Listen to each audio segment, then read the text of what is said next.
Society वाला question मतलब कुछ ऐसा नहीं है, बट जस्ट अगर वो पूछते हैं आपसे कि what do you mean by society, society क्या है, कैसे बनती है सोसाइटी बच्चों?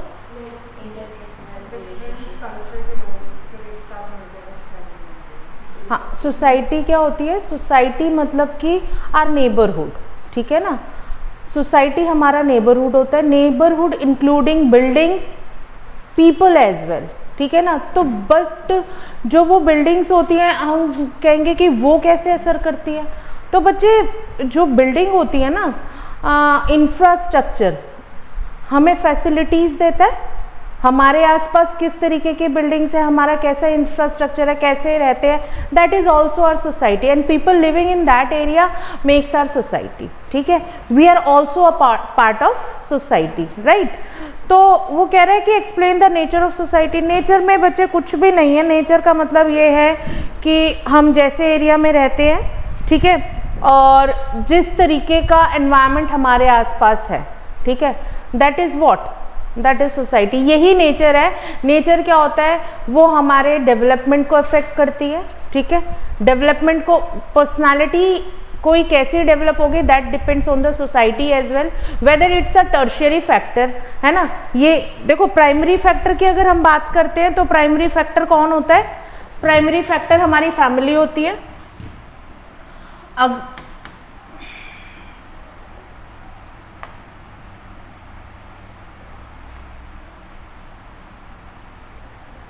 ठीक है, जो हाँ फैमिली हमारी क्या होती है? प्राइमरी फैक्टर होती है।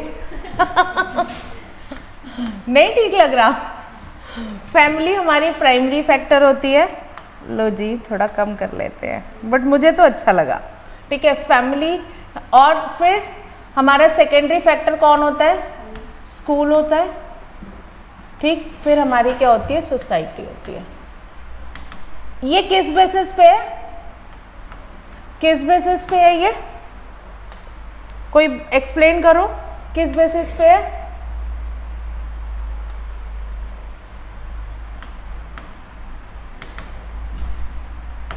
किस बेसिस पे? देखो बच्चे, जब बच्चा बॉर्न होता है वो कहाँ पर आता है? फैमिली में आता है।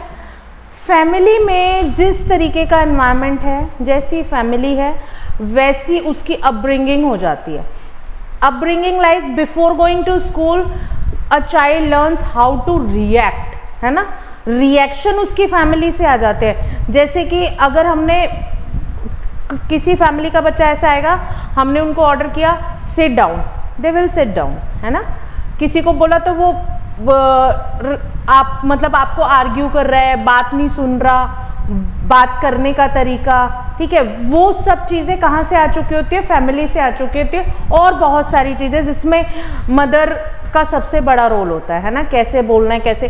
हम ऐसा तो है नहीं कि छोटा सा बच्चा होता है और स्कूल भेज देते हैं, एटलीस्ट उसे 2.5-3 साल का तो होने देते हैं ना। तो जो वो 2.5-3 साल का बच्चा जब वो प्रेप में जा रहा है, प्ले में जा रहा है, तब वो ये सीख चुका होता है कि हमें सोसाइटी के साथ कैसे इंटरेक्ट करना है। मतलब कि इतना तो सीख चुका होता है कि हमें दूसरों के साथ कैसे इंटरेक्ट करना है, वो पहले से आ जाता है। समझ नहीं होती बट इंटरेक्शन करना आ जाता है। फिर स्कूल उसे डिसिप्लिन सिखाता है, वो कितना मान रहा है, वो किस पे। स्कूल में भी फिर 2 फैक्टर्स आ जाते हैं, टीचर्स होते हैं और कौन होते हैं बेटा? टीचर्स होते हैं और क्या होता है आपका? पीयर ग्रुप, पीयर ग्रुप होता है, ठीक है, ये पीयर ग्रुप आ जाता है। अब ये सब चीज़ें मिल करके क्या बना देती है? एक पूरा ह्यूमन बीइंग यहाँ पे रेडी हो जाता है। अब वही बच्चा आके सोसाइटी में, हमें सोसाइटी में रहना बाद में आता है, हम पहले किसी की फिक्र नहीं करते, ठीक है ना। हमें सोसाइटी में रहना इन सब दोनों बातों के बाद आता है कि हमें देखना है कि कौन हमारी सोसाइटी में लोग कैसे हैं, हमें किस तरीके से रहना है, हमें कैसे इंटरेक्ट करना है। हमारे घर में भी सिखाया जाता है ना कि ऐसे बात करो, ऐसे बात नहीं करो। तो बस यही है, ठीक है। जैसे देखो ये क्या करते हैं, हमारे बिहेवियर में मॉडिफिकेशन कौन लाती है? सोसाइटी लाती है। क्यों? क्योंकि हमें बताया जाता है कि ऐसे बोलो, ऐसे नहीं बोलो, ऐसे रिएक्ट करो। बोलते हैं ना कि उनके बच्चे, इनके बच्चे, कंपैरिजन होता है ना, देखा है उनके बच्चे कैसे हैं, वो कैसे हैं, ये कैसे हैं, और हमें आस पड़ोस में भी देखना पड़ता है। ऐसे तो नहीं हम बिल्कुल ही अपने मर्जी से जैसे मर्जी रिएक्ट करें, नहीं हो सकता ना। Organisation, behaviour, conformation, new process, ये सारी चीज़ें किसकी हैं, किसकी हैं, सोसाइटी की। बेटा अब आ जाते, अब हमारी अगर लर्निंग की बात करें तो लर्निंग क्या होती है, लर्निंग ये बहुत इंपॉर्टेंट है। लर्निंग इज व्हाट, अच्छा बच्चे लर्निंग का मतलब ना सिर्फ क्या नहीं होता, लर्निंग का मतलब सिर्फ रटना नहीं होता।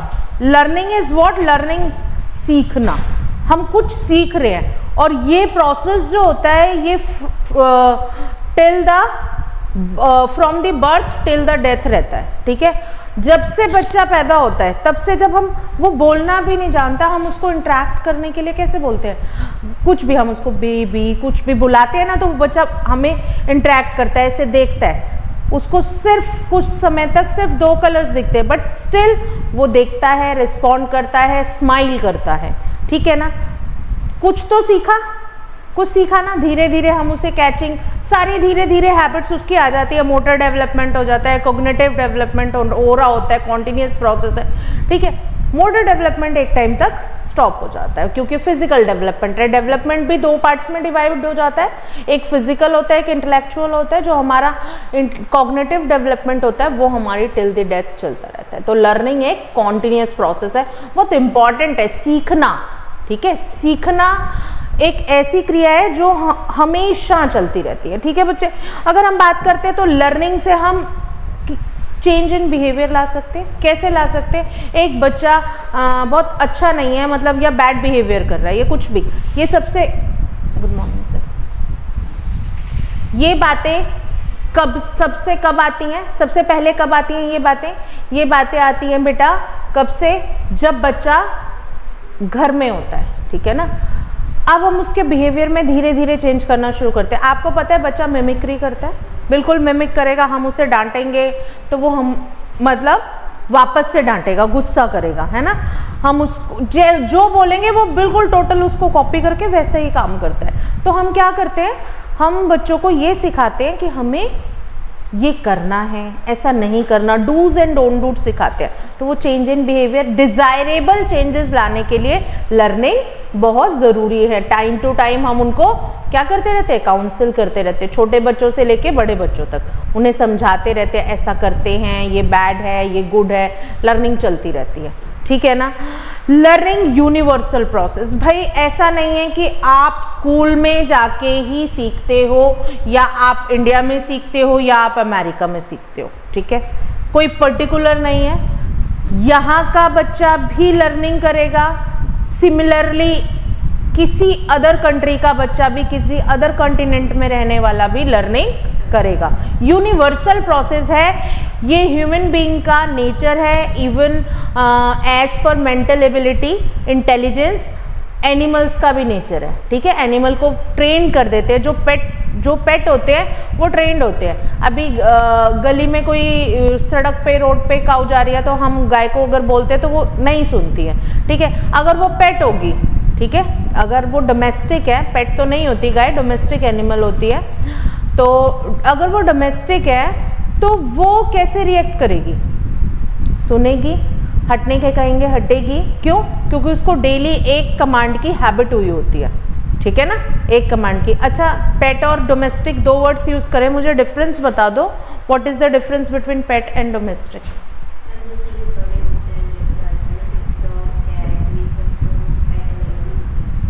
जो बड़े होते हैं वो पेट होते हैं,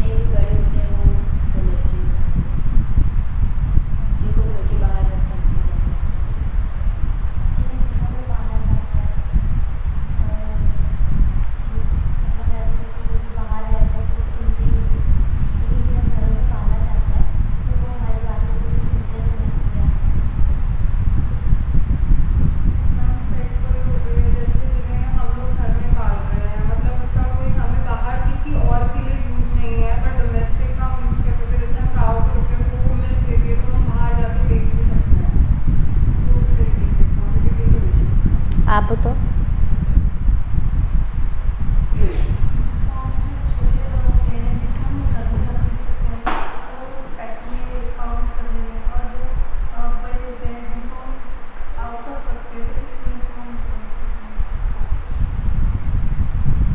थोड़ा थोड़ा आप पहुँचे हो, लेकिन करेक्ट आंसर किसी का भी नहीं है, ठीक है।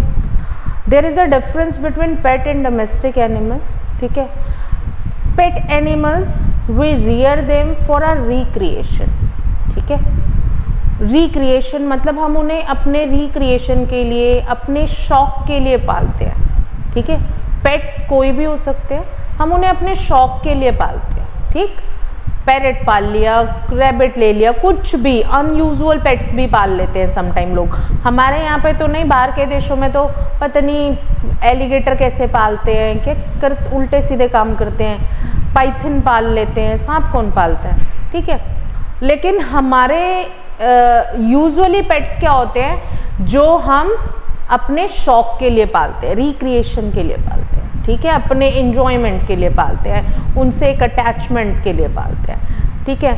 Whereas the domestic animals are those that from those whom we rear for our use purpose, ठीक है। we domesticate them for the purpose like domestic animals। अब कौन होते हैं, जैसे काऊ है, हमें मिल्क देती है, काऊ बफेलो मिल्क देती है, उसके लिए पालते हैं। ऑक्स है, उसको अब तो प्लोइंग नहीं करते हैं, कार्ट्स भी बहुत रेयर हो गए हैं, बट पहले हम इसीलिए पालते थे।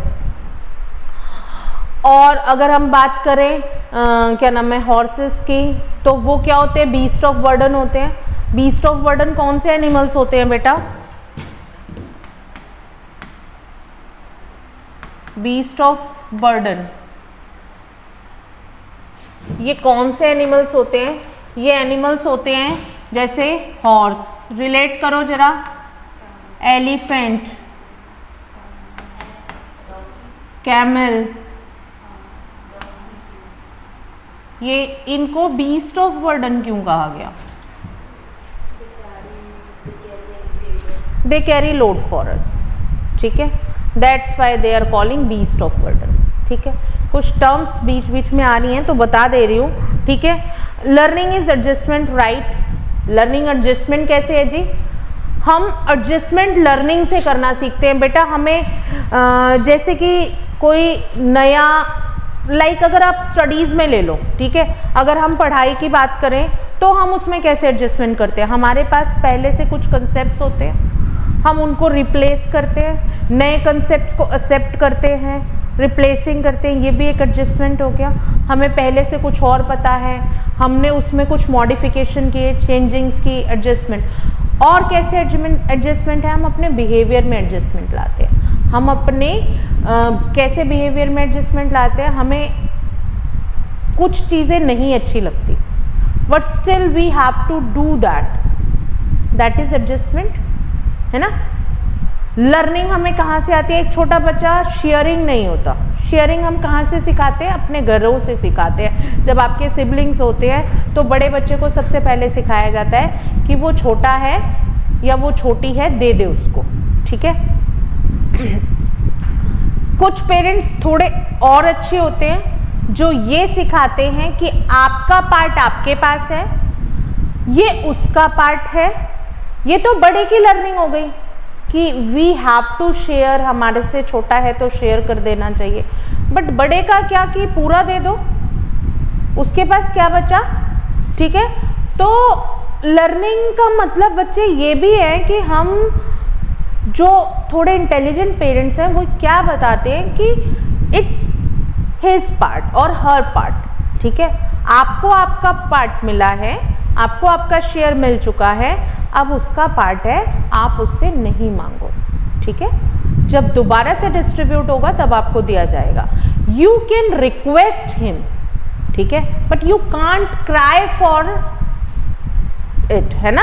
किसी भी चीज़ के लिए आप क्राई नहीं कर सकते, यू कैन रिक्वेस्ट। अगर किसी और की चीज़ें हैं तो आपने लेनी है कि नहीं लेनी है, बात समझ में आई, वो देगा नहीं। ये भी क्या थी, लर्निंग थी। वो छोटा बच्चा क्या समझता हुआ आएगा कि जी चाहे बड़ा हो चाहे छोटा हो, मुझे अपना पार्ट लेना है, मुझे अपना शेयर लेना है, अगर मेरा शेयर मेरे पास है तो मैं दूसरे को फोर्स नहीं कर सकता, ठीक। दो तरीके की लर्निंग हो गई।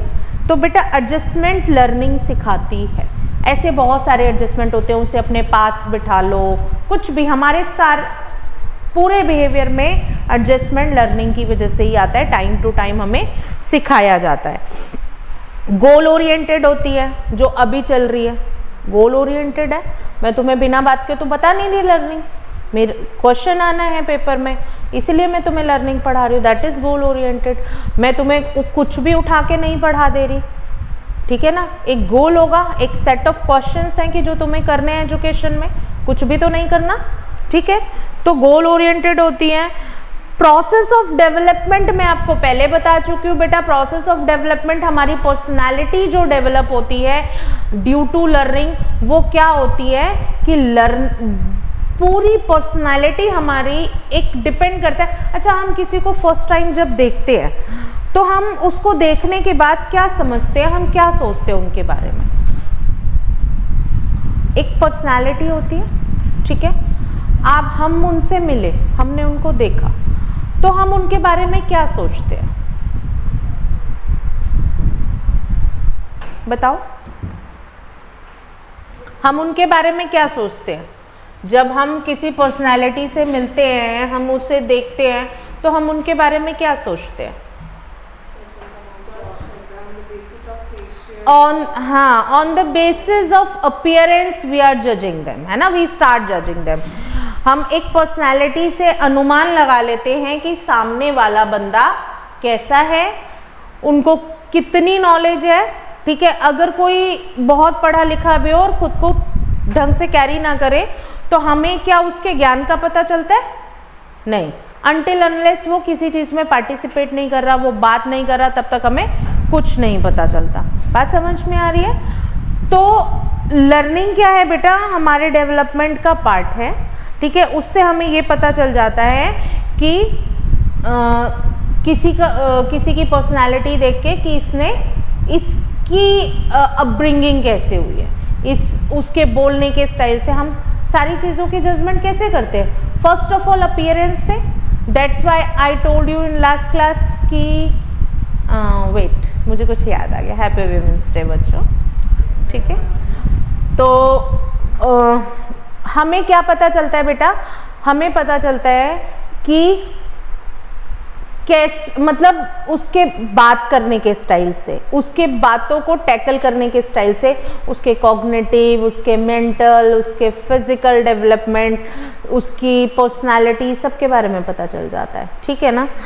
और ऑर्गेनाइजेशन ऑफ एक्सपीरियंस, अच्छा आज मैंने कुछ सीख लिया, मैंने प्लस करना सीखा, ठीक है, या मैंने किसी क्वेश्चन का आंसर लिखना सीखा, अब मैं उसी एनवायरनमेंट में हमेशा हूँ, तो मेरे सेट ऑफ एक्सपीरियंसेस मुझे क्या बताएंगे कि how to deal with this similar situation in the future, right.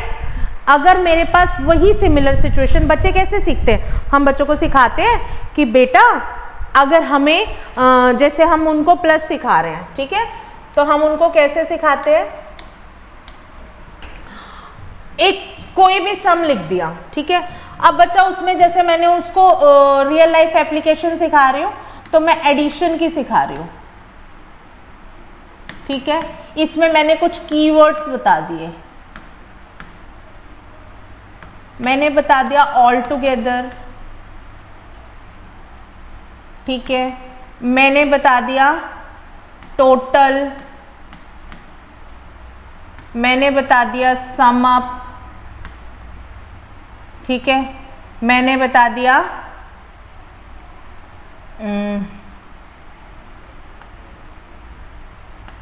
Added, ठीक है। इस तरीके के कुछ वर्ड्स जब मेरी एडिशन में आ जाएंगे तो बच्चा उसको रिकॉग्नाइज करने लग जाता है। जैसे कि एक बहुत छोटा सा लो, जैसे कि ए हैज़ डैश पेन्स, ठीक है, her mother gave him two more, how many more, है ना, वो तो खैर माइनस में आता है, two more, now how much all together a have, ठीक है। तो वो जहां पे भी ये वर्ड देखेगा तो वो समझ जाएगा कि भाई ऑल टुगेदर आ रहा है तो मुझे प्लस करना है। The total pen in his geometry box, या fruits in basket, whatever, अभी तो छोटी छोटी चलेंगी, धीरे धीरे। अब इसको देखने के बाद उसको इनको सॉल्व करने का एक्सपीरियंस बन गया, उनको उसने ऑर्गेनाइज किया और फिर आगे की फ्यूचर प्रॉब्लम्स को सॉल्व करने के लिए यूज़ कर लिया। हमारे भी कुछ ऐसे ही कंसेप्ट बने होंगे, हम भी कुछ देख के पहचानते होंगे। पढ़ने में ऐसे आ गया, बिहेवियर की बात करें, हमें पता है कि ये सिचुएशन ऐसे सॉल्व होती है, तो हम हमेशा फाइट करने नहीं जाते, हम नहीं करते, या हम हमेशा सिमिलर सिचुएशन में जो बेस्ट वे देखा होता है, जो बेस्ट आउटकम देखा होता है, उसी को एक परसेप्शन बना करके आगे उसी कोई तरीके से उस प्रॉब्लम को सॉल्व करते हैं। तो it's a set of experiences. Learning एक क्या है? सेट ऑफ एक्सपीरियंस है, ठीक है। Product of activity environment, right. Learning क्या है? एक्टिविटीज हैं जो हम करते हैं, और एनवायरनमेंट का प्रोडक्ट है। प्रोडक्ट, अच्छा प्रोडक्ट क्या होता है बेटा? प्रोडक्ट होता है मल्टीप्लिकेशन के आंसर को प्रोडक्ट कहते हैं। तो वो कह रहा है कि जो हम एक्टिविटीज करते हैं, प्लस नहीं है, ये प्रोडक्ट है। एक्टिविटीज करते हैं उसका और एनवायरनमेंट का। प्रोडक्ट क्या है? इसका प्रोडक्ट क्या है? लर्निंग। अगर हम इसकी बात करें तो ये कैसे इसका प्रोडक्ट है बेटा? जो भी हम एक्टिविटीज करते हैं अपने एनवायरनमेंट में, हम प्ले कर रहे हैं, ठीक है, हम रिक्रिएशन कर रहे हैं कोई, ठीक है, प्ले कुछ भी हो सकता है, डांसिंग हो सकती है,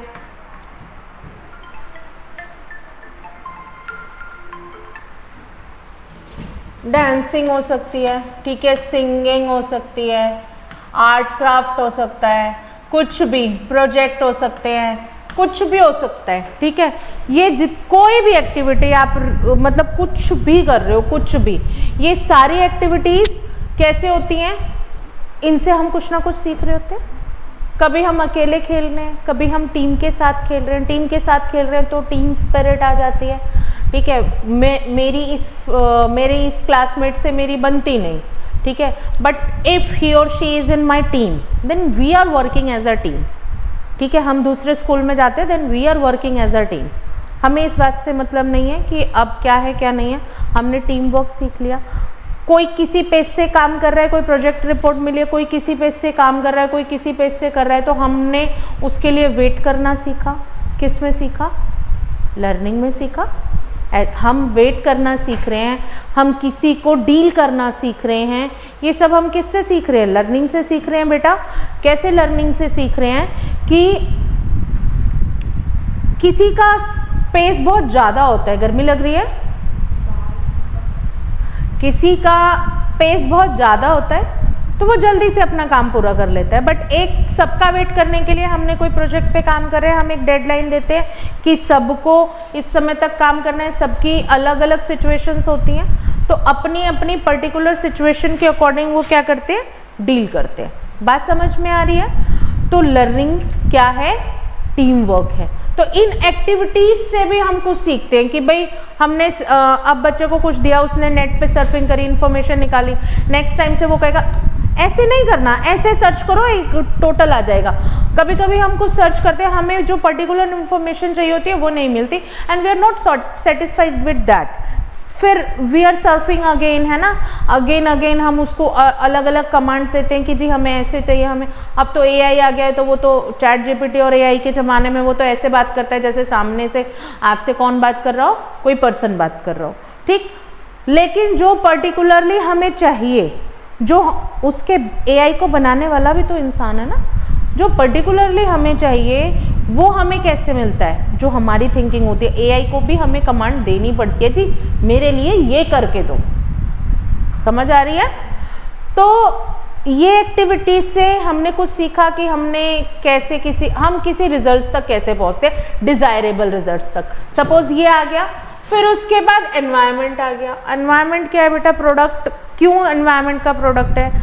आपको किसी चीज़ को सीखने के लिए आपके आसपास का एक बच्चा है, उसको पूरा एनवायरनमेंट मिला है कि you have separate room for your studies, no one can disturb you, everything get prepare for you whenever you required, right. और जब क्या होता है कि कोई दूसरा बच्चा है, वो बहुत अच्छी फैमिली से, बहुत इकोनॉमिकली स्ट्रॉन्ग फैमिली से नहीं बिलोंग करता। He have to serve for their parents, है ना, अपने घर में काम भी करना है, फिर उसके बाद पढ़ना है, ठीक है, उसके पास कोई हेल्पिंग हैंड नहीं है, तो उसकी लर्निंग के प्रोसेस में कुछ कुछ बाधा आती है। वो जो भी कर रहा है वो वेदर उन एक्टिविटीज से भी सीख रहा है, बट लर्निंग के प्रोसेस में ओरिएंटेड लर्निंग है तो कुछ बाधा आ रही है, कुछ समय बाद वो कर रहा है। तो ये एनवायरनमेंट इसलिए कि आप लर्निंग आपकी बेस्ट कब होती है, when you it's depend on your environment as well. किसी भी एनवायरनमेंट में, किसी भी सोसाइटी में रहते हैं, that's why there is a difference between every personality, है ना। हम कहते हैं ना हर एक पर्सनालिटी यूनिक होती है, इंडिविजुअल डिफरेंसेस होते हैं। मेरी सोच किसी और चीज़ पे कैसी होगी, आपकी कैसी होगी, आपकी, आप सबकी, हम पांचों की सोच और बच्चों की सोच या 4-5 लोगों की सोच तो नहीं मिल सकती। कभी मिल सकती है? नहीं मिल सकती। तो इंडिविजुअल डिफरेंसेस किस लिए आते हैं? The way we are learning the things, these are the activities and the environment where we live in, ठीक है। The product of these things is the learning, right? Explain कर सकते हो, ये बहुत छोटे में दे रखा है बट इट्स वेरी इंपॉर्टेंट। ये बहुत फेवरेट क्वेश्चन है, ठीक है, ये बहुत फेवरेट क्वेश्चन है बच्चे। It's related to individual and social needs. भाई इंडिविजुअल का मतलब है कि मुझे क्या चाहिए, मुझे कैसा, मेरी नीड्स क्या है, मेरी डिज़ायर।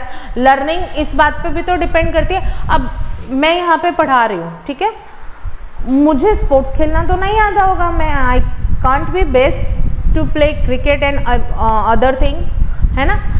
तो ये लर्निंग मेरे इंडिविजुअलिटी पे डिपेंड करती है कि मुझे क्या चाहिए, मेरी नीड क्या है।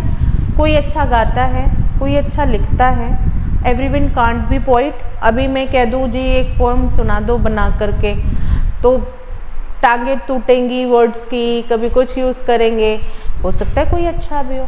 अभी तो हम आप लोगों को अच्छे से नहीं जानते, आपकी इंडिविजुअलिटी को नहीं जानते। तो कोई किसी चीज़ में अच्छा होता है, कोई किसी चीज़ में अच्छा होता है, ठीक है। Social needs, it helps in all round development of the personality. पूरी पर्सनालिटी को निखारने के लिए आपकी लर्निंग बहुत ज़रूरी है। जितना अच्छी आपकी लर्निंग होती है उसके आउटकम्स उतने अच्छे आते हैं। वो पर्सनालिटी, देखा है कोई पर्सनालिटी किस तरीके से, मतलब जब निकलते हैं तो वो दूसरों को भी अट्रैक्ट कर लेते हैं और ऐसा बन जाता है, ऑल बिकॉज ऑफ लर्निंग, ठीक है।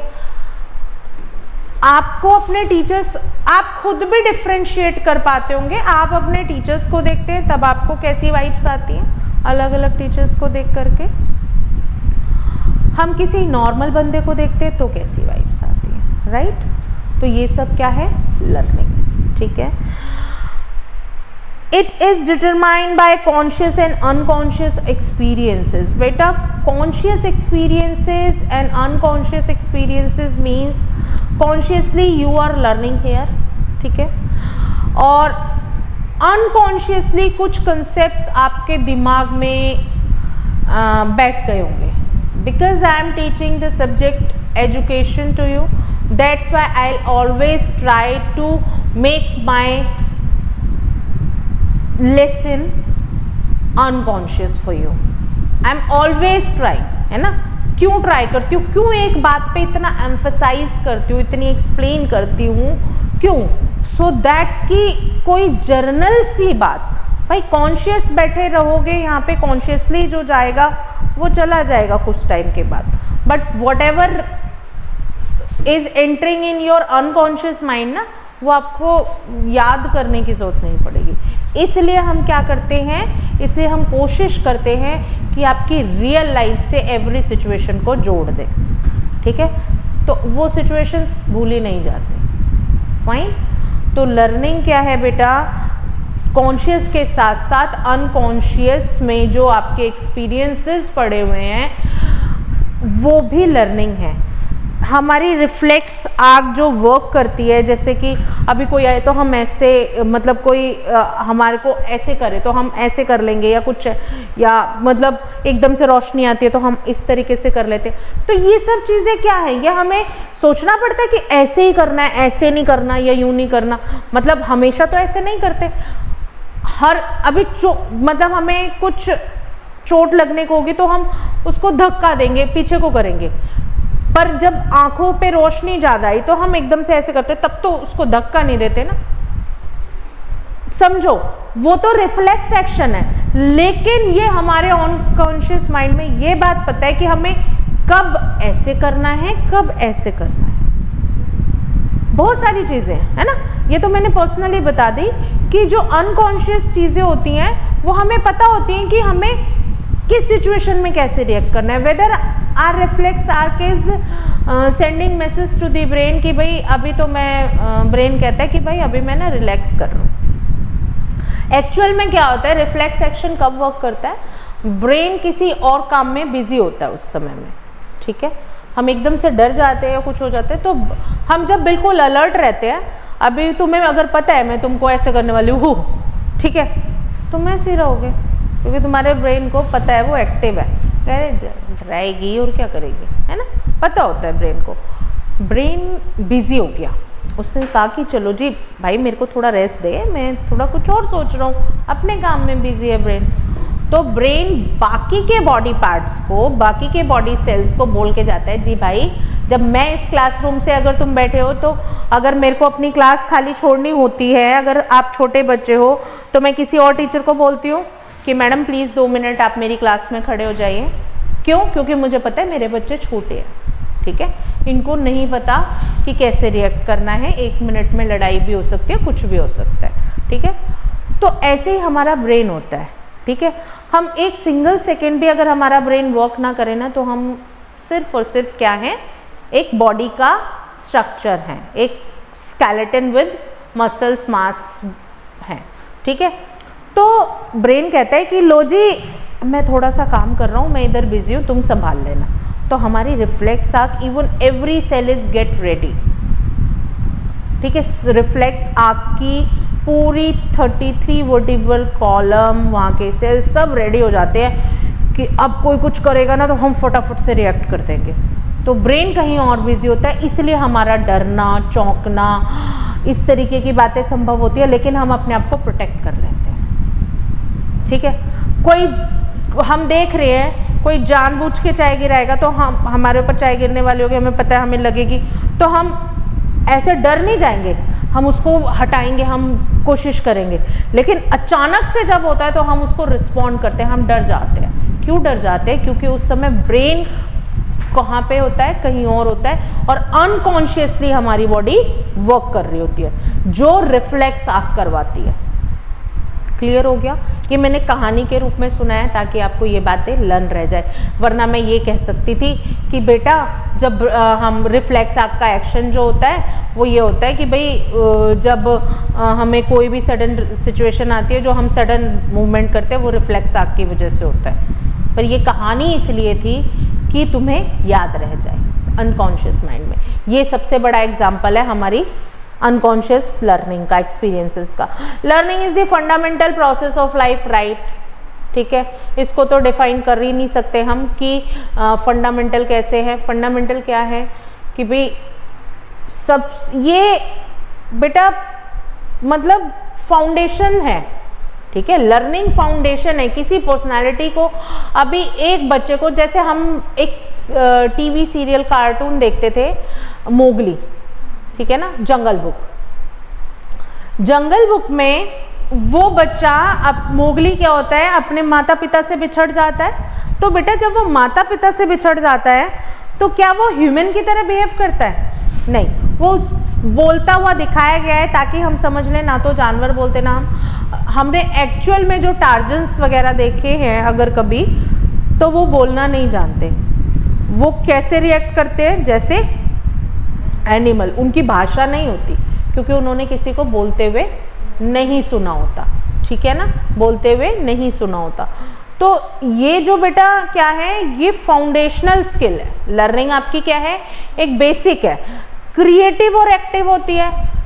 अब लर्निंग क्रिएटिव कैसे होती है बेटा, मैं अपने लेक्चर को कितना क्रिएटिवली आप तक पहुंचा सकूं कि आप उस बात को एवरी टाइम रिलेट रख सकें, हर जगह आपकी परसेप्शन को ही ऐसा बना दूं कि आपको तो लर्निंग करने की मतलब आपको मेमोराइज करने की जरूरत ना पड़े, आपके पास ही आपको इतने एग्जाम्पल्स दिख रहे हो। जब आप हमारा क्लासरूम बेटा, हमारा classroom where we are taking our exam, हमारा क्लासरूम ही एक बहुत बड़ी आंसर बुक होता है। अब पूछो कैसे मैडम, कौन से यहाँ पे फॉर्मूले लिखे हुए हैं, मैथ सॉल्व कर रही हूँ, क्या लिखा हुआ है, आप कैसे बोल रहे हो, क्या लिखा हुआ है? हमने क्लासरूम में बैठ के अपनी टीचर को सुना होता है। जब कोई भी टीचर आपको पढ़ाते हैं तो वो आपको वेल एक्सप्लेन करते ही करते हैं अपना बेस्ट देने के लिए, ठीक है। तो वो क्रिएटिविटी है कि वो कैसे रिलेट कर देते हैं, ठीक है। मैंने क्लासरूम में अगर बच्चों को बता दिया है ना कि बेटा ये देखो स्क्वायर्स बने हुए हैं, राइट, और स्क्वायर्स ये जहाँ पे मीट कर रहे हैं, जहाँ पे क्रॉस सेक्शन हो रहा है, वहाँ पे भी एक छोटा सा स्क्वायर बन रहा है, ठीक है। मैंने बच्चों को बोला, मैंने कहा बेटा अच्छा ये बताओ, ये स्ट्रिप्स जो हैं, जो छोटे छोटे जो ये स्क्वायर्स बना रही हैं, ये किस शेप की हैं? रेक्टेंगल है, लंबी सी लेंथ है, ये पतली सी स्ट्रिप क्या है? रेक्टेंगल है, रेक्टेंगल ही तो है जो ऐसे पतली सी स्ट्रिप जा रही है। हमने बच्चों को कपड़ों में पैटर्न्स दिखा दिए। हमने बोला बेटा ये स्ट्रेट लाइन है, ये स्ट्रेट लाइन है। हमने हर जगह हमने बोला बेटा ये ओवल है, ठीक है। हर जगह मैंने बच्चे को देखना सिखा दिया, क्लास की हर चीज़ को। तो उसको अब एग्जाम्पल लिखने को आ गया कि भाई रेक्टेंगल के डेली लाइफ के एग्जाम्पल्स लिखो। एसी देख रहा है, विंडो देख रहा है, देखना आ गया, ठीक है। क्लास में ही बैठ करके उसने फॉर्मूलाज सुने, क्लास में ही बैठ के उसको पता चला है कि अगर मुझे वॉल पेंट करनी है तो मुझे एरिया निकालना होगा कि मुझे पेरीमीटर निकालना होगा किसी शेप का। ऑब्वियस सी बात है ना कि वो ये तो देख ही सकता है, भाई मैं छत और ये फ्लोर तो पेंट करूँगा नहीं, मुझे क्या पेंट करना है? दीवार पेंट करनी है, ये पेंट करना है, ये पेंट, यहाँ पे इतना है, इसमें से इसका एरिया माइनस करूँगा, इसका एरिया माइनस करूँगा, इसका एरिया माइनस करूँगा, तब मैं पेंट करूँगा। भाई दरवाजों पे तो वॉल पेंट नहीं कर देंगे ना वाला। तो ये सब चीज़ें क्या हैं बेटा, ये सब चीज़ें आपकी क्रिएटिविटी है कि हम कितना जुड़ पाते हैं। इसीलिए अब आपको सोर्स बेस्ड क्वेश्चन भी दिए जाते हैं, so that a child can relate the things, है ना।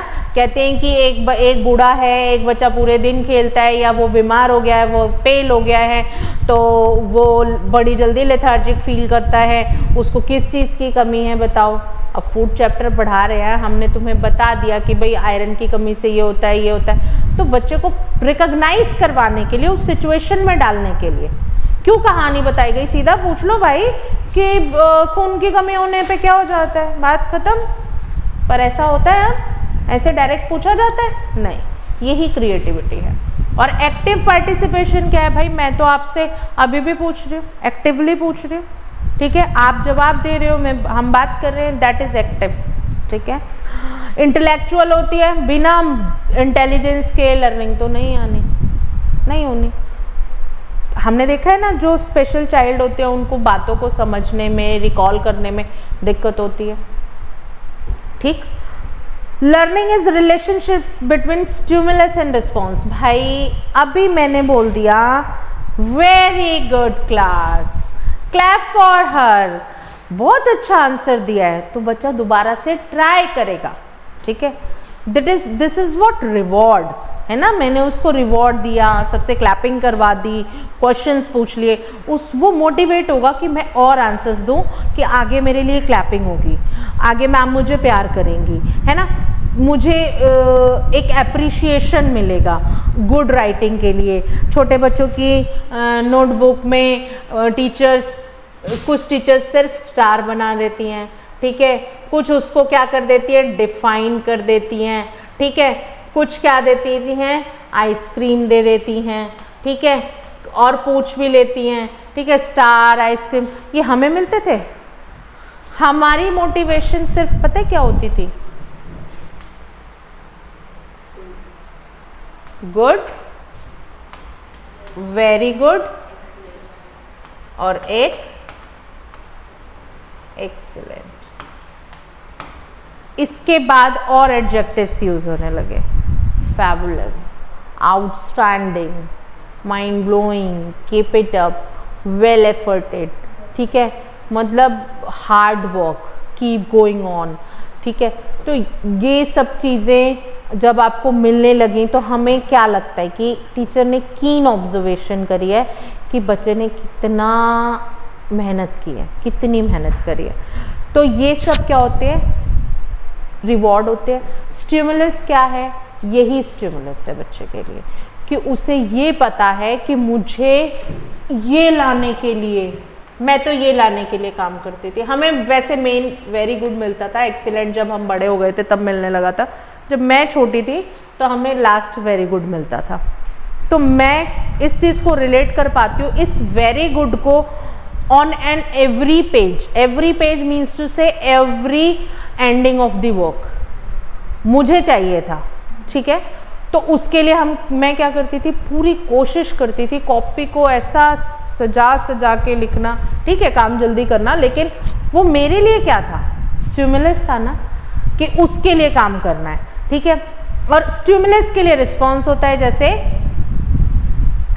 एक्सपेरिमेंट्स हमारे आगे जाके पढ़ोगे बेटा, थॉर्नडाइक ने किया, ठीक है, जो थिंकर्स थे, कॉग्निटिव थिंकर्स जो कहते हैं कि इंटेलिजेंस पे वर्क करता है, पैवलोव ने किया, इन सब ने एक्सपेरिमेंट्स किए कि अब जैसे स्टिमुलस क्या होती है? रोटी होती है, एक पर्टिकुलर टाइम पे हम खाना खाते हैं, ठीक है, उस समय हमें बहुत तेज भूख लगती है, पता है, हम कभी भी बाहर रहे हमें ऐसा लगता है बस अब कुछ खाने को मिल जाए, है ना। क्यों? क्योंकि वो हमारे लिए स्टिमुलस होता है। उस समय हमें हैबिट, एक लर्निंग बिहेवियर अराइज हो चुका होता है, ठीक है, और उसके लिए हम फिर अलग तरीके का रिस्पॉन्स, आगे आप पढ़ोगे बेटा, डॉग पे एक्सपेरिमेंट किया था, तो उसको एक टाइम पे रोटी देते थे, तो वो जैसे ही बेल बजती थी तो उसको पता चल जाता था रोटी देने वाले हैं। रोटी रोज बेल बजाते थे और उसे रोटी देते थे, रोज बेल बजाते थे, रोटी देते थे। एक दिन बेल बजा दी और रोटी नहीं दी जानबूझ करके, तो उस समय उसको पता चला खाना मिलने वाला है। तो क्योंकि उसकी बॉडी स्टिमुलस रिस्पॉन्स करती थी तो उसको क्या हो गया? स्लेवेशन होने लगी, लार टपकने लगी। क्यों? क्योंकि उसको पता था खाना मिल रहा है और खाना मिला नहीं, बट बॉडी ने तो स्लाइवा प्रोड्यूस करना शुरू कर दिया ना। बात समझ में आ गई? समझ आ गई? और all modes of behaviour are affected by learning. जी हाँ, हमारा पूरा बिहेवियर, मैंने आपको बोला ना कि which kind of personality we are, that is all because of our learning, ठीक है, जो भी हमने कुछ सीखा है। It helps in achieving teaching learning objects. जी, ये बात तो हम कह ही सकते हैं कि जो टीचिंग लर्निंग प्रोसेस है उसके कुछ ऑब्जेक्ट्स हैं, ये कब अचीव करते हैं? जब आप लर्निंग करते हैं। हम एक क्लास में एक गोल ओरिएंट करके चलते हैं, हम इस क्लास के बच्चे को इतना सिखा देंगे, ठीक है। तो जब तक आपकी लर्निंग नहीं होगी, आप सीखोगे नहीं वो बात, वो कंसेप्ट नहीं क्लियर होंगे, तो वो अचीव नहीं हो सकते, ठीक है। रिसर्च है, लर्निंग है, रिसर्च, हमें एक्सपेरिमेंटेशन दी जाती है, हमें कुछ काम करने को दिया जाता है, और ये इससे पहले जो रिसर्चेस होकर के कुछ फैक्ट्स तैयार हो चुके हैं, ये ऑल बिकॉज ऑफ रिसर्च। तो लर्निंग एक रिसर्च है। नेगेटिव भी हो सकती है, पॉजिटिव भी हो सकती है। भाई हम सबसे बड़ी बात इसमें है, जैसी संगत वैसी रंगत। हम क्या बोलते हैं कि यहाँ नहीं जाना है, ऐसा नहीं करना है, ठीक है। वही एक स्टोरी आ जाती है कि दो पैरेट्स क्या हैं, ब्रदर हैं, एक आश्रम के पेड़, आंधी की वजह से बिछड़ गए हैं, एक आश्रम के पेड़ पे रह रहा है, एक आश्रम में रह रहा है, और एक ऐसे पेड़ पे रहता है जहाँ पे डाकू रहते हैं। तो एक तो चोरी करना सीखता है और एक अच्छी बातें सीखता है। तो सीख तो दोनों रहे हैं, पर पॉजिटिव और नेगेटिव। आप यहाँ पर बैठे हो, हम अच्छी अच्छी बातें सीख रहे हैं, वहीं कहीं कोई बच्चा ऐसी जगह पर बैठा है जहाँ पे उसे गलत बातें सिखाई जा रही हैं। ठीक है, सिखाया हर जगह जाता है बेटा, सोसाइटी बहुत बड़ी है। मैं तुम 4-5 बच्चों को और बच्चों को या तुम में से किसी 4-5 बच्चों को उठा लूँ और यूँ बोल दूँ कि जी हमें लर्निंग, अभी तो मैं यहाँ पे ऐसे सिखा रही हूँ, फिर मैं तुम्हें कुछ और सिखाने लग जाऊँ, गलत बातें सिखाने लग जाऊँ, तो एक समय में मैंने पॉजिटिव भी सिखाया, एक समय में नेगेटिव भी सिखाया, तो दोनों तरीके की लर्निंग होती है। जो हम अपने बिहेवियर में बैड को सीखते हैं वो भी क्या है, लर्निंग है, बट नेगेटिव और पॉजिटिव में फ़र्क होता है। ठीक है, चोरी करना भी सीखा जाता है, धोखाधड़ी भी सीखी जाती है, लर्निंग होती है वो भी। ठीक है, वहीं चीज़ों को संभालना भी सीखा जाता है, ईमानदार रहना भी सीखा जाता है, ये भी लर्निंग होती है। बस डिपेंड करता है उसके आउटकम पे, कौन सी पॉजिटिव है कौन सी नेगेटिव है। ठीक है, ऑर्गेनाइजेशन ऑफ द बिहेवियर, ये बात मैं वापस से बता चुकी हूँ। हमारे जो बिहेवियर पैटर्न्स होते हैं, अभी तक तो हम सेट ऑफ एक्सपीरियंस को ऑर्गेनाइज कर रहे थे बेटा, अब हम बिहेवियर को ऑर्गेनाइज करेंगे। बिहेवियर हमारा, सबका बिहेवियर हर सिचुएशन में एक जैसा नहीं होता, हम जैसा जैसा सीखते जाते हैं वैसा बिहेव करते जाते हैं। जैसे कि छोटी सी बात ले लो, आप कोई ऐसी फैमिली से बिलोंग करते हैं जहाँ पे उसकी मम्मा ही कह रही हैं, जा बेटा दादी और बुआ बैठी हैं, जाओ सुन के आओ क्या बातें कर रही हैं। ठीक है, मदर ने बोला, मैं एग्जाम्पल दे रही हूँ, ऐसे ही झूठी बात है, कोई मनगढ़ंत कहानियाँ और होता भी होगा। तो उसकी मम्मा ने बोला कि जाओ सुन के आओ। ठीक, बच्चा गया, बच्चे ने पूरी बातें सुनी, फिर आके उसने मम्मा को बताया, फिर उसमें 2 बातें और ऐड कर दी।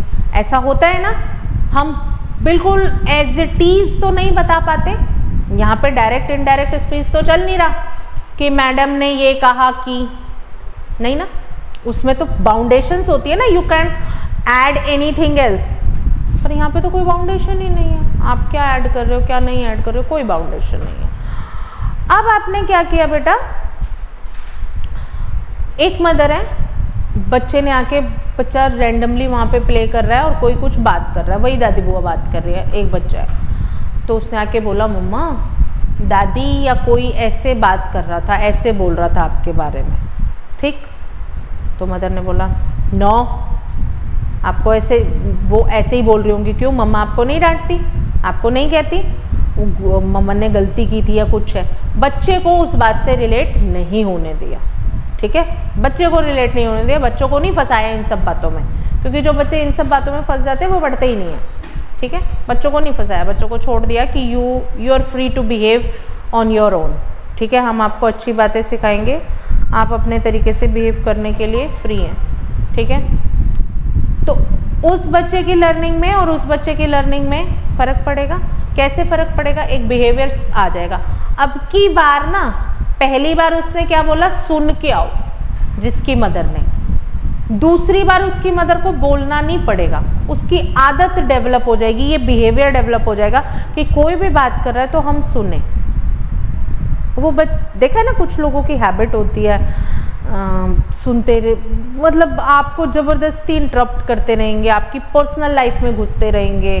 ठीक है, उनको बहुत इंटरेस्ट होता है, पूछते रहेंगे, है ना। और कुछ लोगों का बिहेवियर होता है, और जिस बच्चे को मना कर दिया तो उसको लगेगा ये तो आम बातें होती हैं, क्या हो गया मम्मी बोल रही है, तो नेक्स्ट टाइम से वो उस बातों पे ध्यान नहीं देगा, उसको क्या फ़र्क पड़ता है, कोई कुछ भी बात करते रहो, ध्यान ही नहीं देगा, वो बेकार की बातें हैं। मम्मा को डांट पड़ रही होगी, जैसे मैं डांट खाता हूँ ऐसे मम्मा को भी डांट पड़ रही होगी, कोई बात अच्छी नहीं लगी होगी या कुछ है, उसने छोड़ दिया, बाकी का मैटर वो लोग सुलझा लेंगे ना।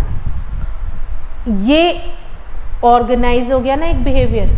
मैंने एक एग्जाम्पल लिया बेटा, ऐसे बहुत सारे एग्जाम्पल्स होते हैं, क्लासरूम में भी होते हैं। ठीक है ना, टीचर ने बोल दिया नहीं बेटा ऐसे नहीं करते, हमें अपनी चीज़ें दे देनी चाहिए, कोई बात नहीं सीट ही तो है, छोड़, मैम वो रो रहा है कि उस पर बैठना, अच्छा बेटा आज आप बैठ जाओ, तो टीचर ने सिखा दिया ना, ठीक है। और मोस्ट प्रोबेबली टीचर्स बेटा पॉजिटिव ही सिखाती हैं, कोई टीचर ये नहीं सिखाती नहीं तू यहीं बैठा रहे, वो फिर या तो फिर इस वाले को भी सिखाएंगे बेटा आपकी सीट यहाँ पे थी ना, आप कल बैठे थे ना, ठीक है ना।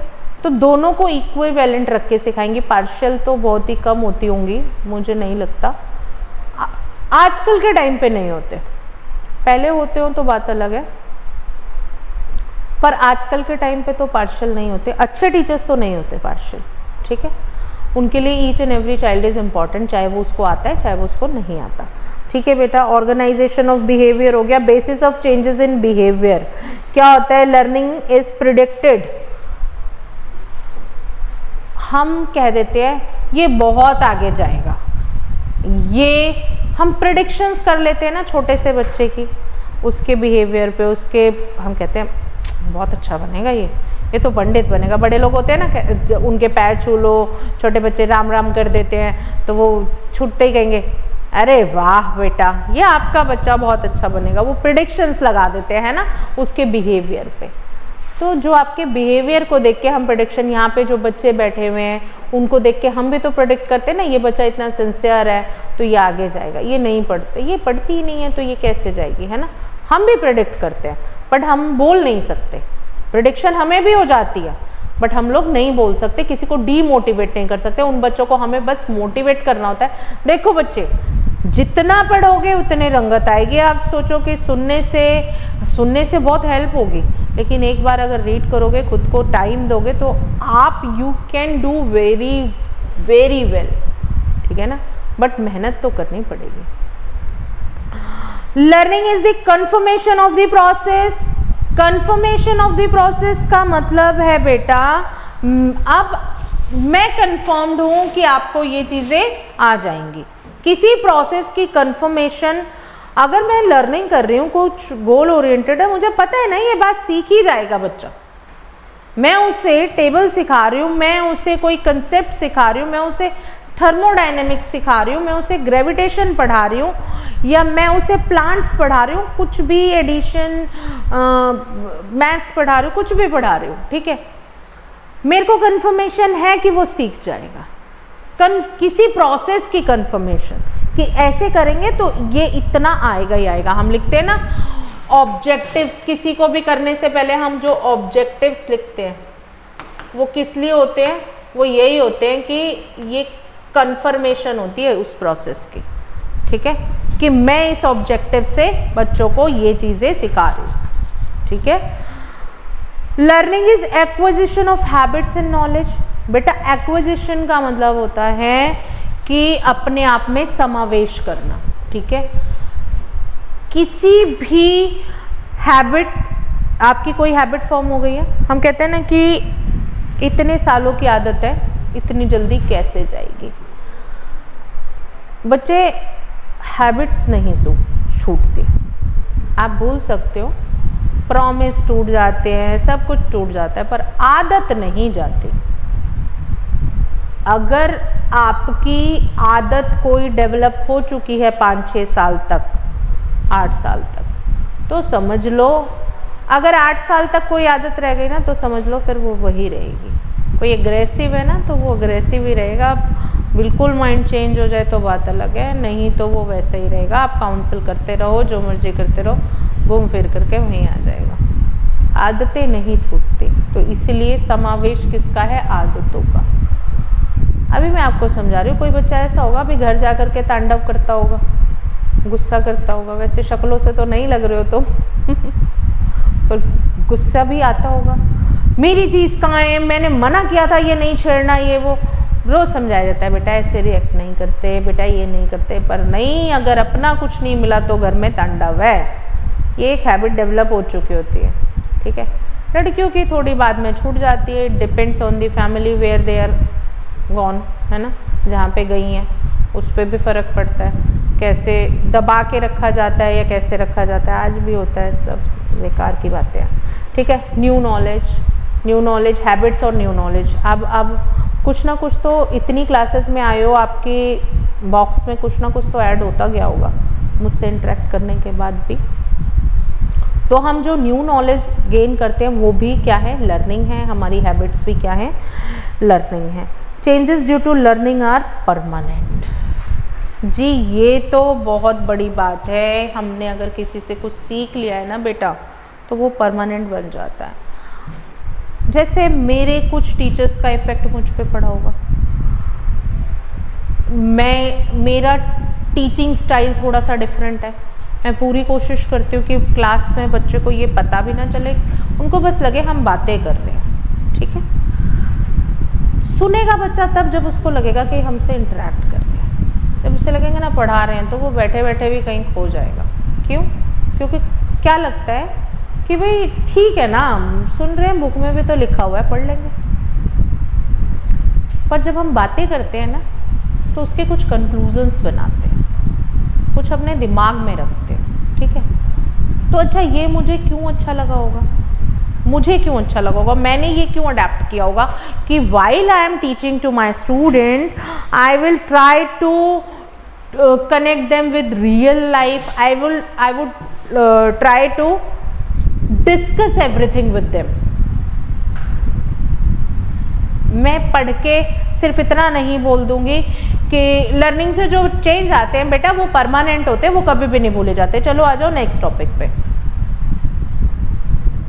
I think I am your slowest teacher, सबका सिलेबस बहुत आगे चल रहा होगा, ठीक है ना। मैं सबसे धीरे पढ़ा रही हूँ, पर क्या उसका कुछ फ़ायदा हो रहा है आप लोगों को? कोई फ़ायदा नहीं हो रहा।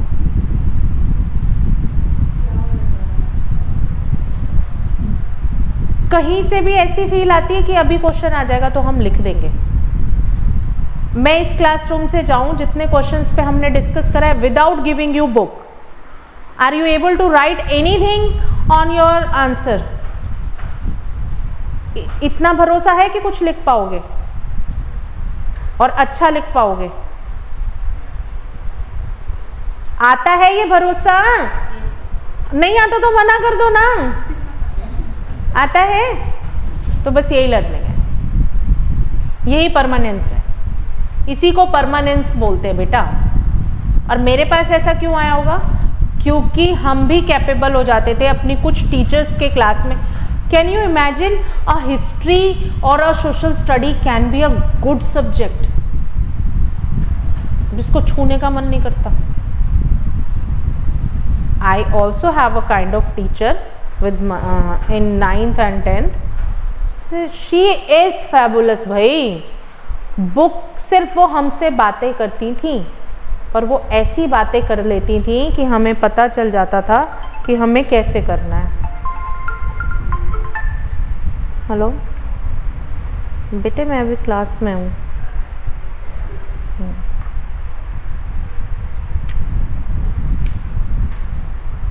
ठीक है, ह्यूमन गुड एज, ये सब आप लिख लोगे। अब note on those who see human nature as good, ये सब छोड़ दो। Ancient Indian Vedic philosophy of education and gurukul system. बेटा अगर हम वैदिक एजुकेशन सिस्टम के बात करें तो वहाँ पे वेद पढ़ाए जाते थे, ठीक है। वैदिक एजुकेशन में क्या पढ़ाए जाते थे? वेद पढ़ाए जाते थे। उस समय में हमारा जो था वो वैदिक एज थी, ठीक है। हमें एक तो नोट्स ऐसे नहीं होते थे बेटा कि हमें नोट्स कोई मिल जाए हमें रटने हो, उसका पेपर होता था। वो पढ़ाते के साथ ही उसका क्या हो जाता था?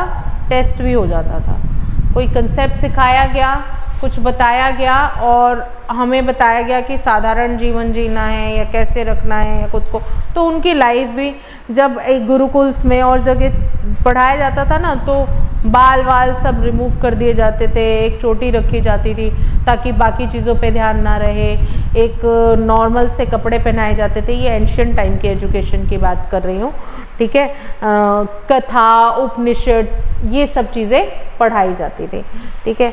तो अगर हम बात करते हैं बेटा कि ये एंशियंट एजुकेशन क्यों दी जाती थी, देखो अगर इसमें हम बात करें कि ऑलवेज जो हमारी एजुकेशन है ना फिलॉसफी से इन्फ्लुएंस रहती है, ठीक है, of the life of the country.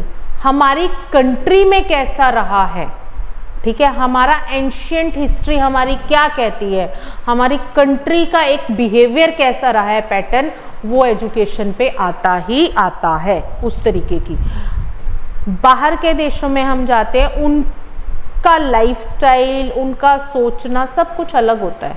ठीक है, क्यों, किस बात पे डिपेंड करता है, फिलॉसफी पे भी डिपेंड करता है कि कंट्री की फिलॉसफी किस तरीके की रही है, कैसे रोमन गॉड्स उनके कैसे हैं, कैसे, भाई रोमन गॉड्स हैं वो कुछ और मानते हैं, हमारे गॉड्स का हम कुछ और मानते हैं। वहाँ पे ज़रूरी नहीं है ना कि वो उठ के पूजा करते हैं, नहाते हैं। हम लोगों को क्या सिखाया जाता है, बेटा पहले उठ जाओ, उठो, ब्रश करो, नहाओ धो, सुबह उठो। हमें क्या सिखाया जाता है, 4 बजे ब्रह्म मुहूर्त में उठो, समय से उठो, सूरज उगने से पहले उठो। क्या उन सबको भी यही सिखाया जाता है, सूरज उगने से पहले उठो, ऐसे करो, वैसे करो, ऐसे रहो, वैसे रहो? उनकी अलग थ्योरीज है। तो ये किस पर डिपेंड करता है, कंट्री की फिलॉसफी पे। तो वो क्या कहता है, aims of education are always influenced by the philosophy of life of the people of that country. Education without the knowledge aims, objective and goals. Education like a sailor navigation a ship without knowledge of destination. ठीक है, मुझे कुछ भी पढ़ाने लग जाऊं, अभी तुम्हें पता है कि इतनी सारी बातें क्यों हो रही हैं, ठीक है, लेकिन मैं कुछ भी पढ़ाने लग जाऊँ, कुछ भी आके, चलो हम ये बातें भी कर रहे हैं तो हम किस टॉपिक पे बातें कर रहे हैं, हम जो भी रिलेट कर रहे हैं, हम सब बातें किस पे कर रहे हैं, एजुकेशन पे। हमने जैसे अभी लर्निंग की सारे पॉइंट्स को डिस्कस किया। This is very important to discuss. अगर आप वो 14, 15, 16 पॉइंट लिख दोगे तो आपको मार्क्स नहीं मिलेंगे। You have to define. और ये जो लर्निंग वाला क्वेश्चन है मोस्ट इम्पॉर्टेंट है, ठीक है, ये आपको पेपर में मिल जाएगा, वो भी 16 नंबर में, 8, ठीक है, 5, ठीक। तो डबल पेज 16, गलती से 16 पेजेस लिखने के लिए, मतलब बट 16 पेजेस नहीं होते बेटा, आप लिखो 5-7 पेज, पर अच्छे से होने चाहिए। और इतना डिफाइन, इन पॉइंट्स को डिफाइन करते करते आ जाओगे आप उतने पे, ठीक है। लिखना तो पड़ेगा और रिलेटिव लिखना पड़ेगा, ऐसे नहीं कि फिर वो पता है देखते के साथ ही 4-5 नंबर दे देंगे, छोड़ देंगे, 4 दे देंगे 50%, 4 देते देते सब में 50 हो जाएंगे।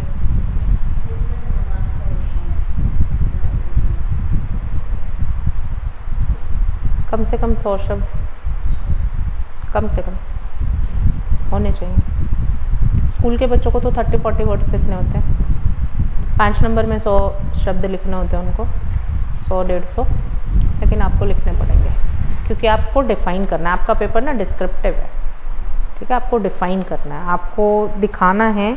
और actually they want to see your presentation.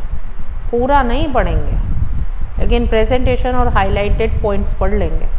जितनी अच्छी प्रेजेंटेशन होगी ऐसे ही मार्क्स मिल जाएंगे। टीचर को कोई मतलब नहीं होता कि आपका पूरा आंसर पढ़ने बैठेगा तो कितनी कॉपी चेक करेगा, ठीक है।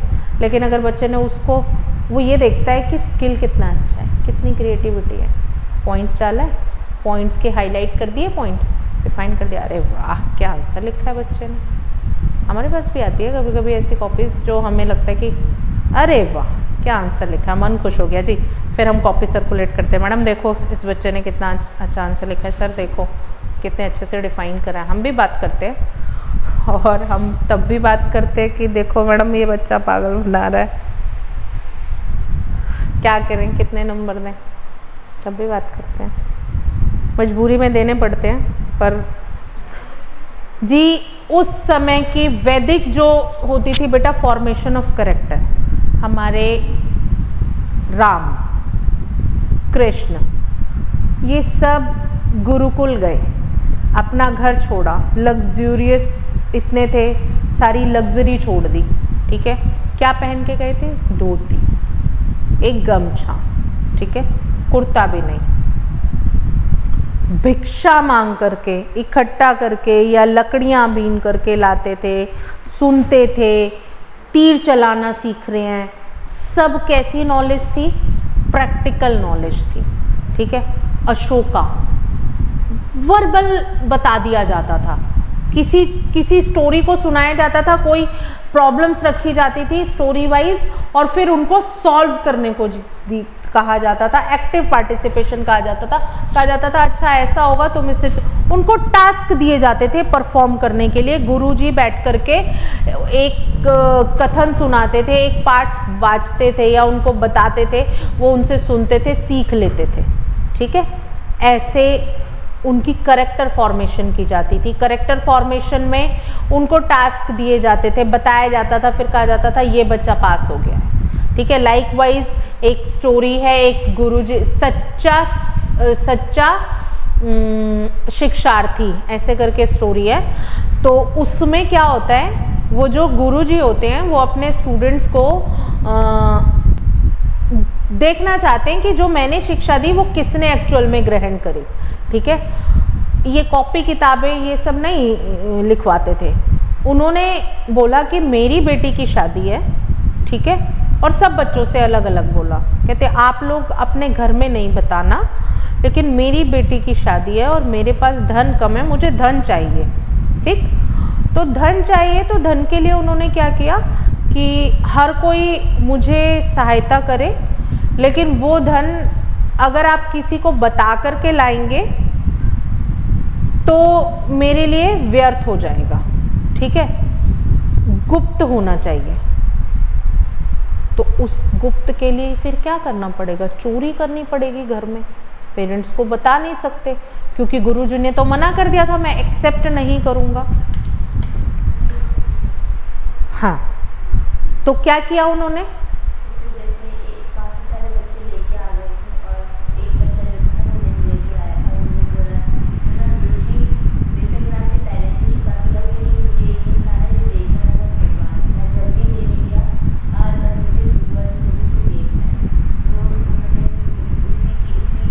इससे तो आपकी शर्त टूट जाती और आपने कहा था कि कोई ना देखे ऐसा धन लाना, ठीक है, इससे तो आपकी शर्त खराब हो जाती, देख रहा था कोई ना कोई, तो इसलिए मैं आपके लिए कुछ नहीं ला पाया, ठीक है।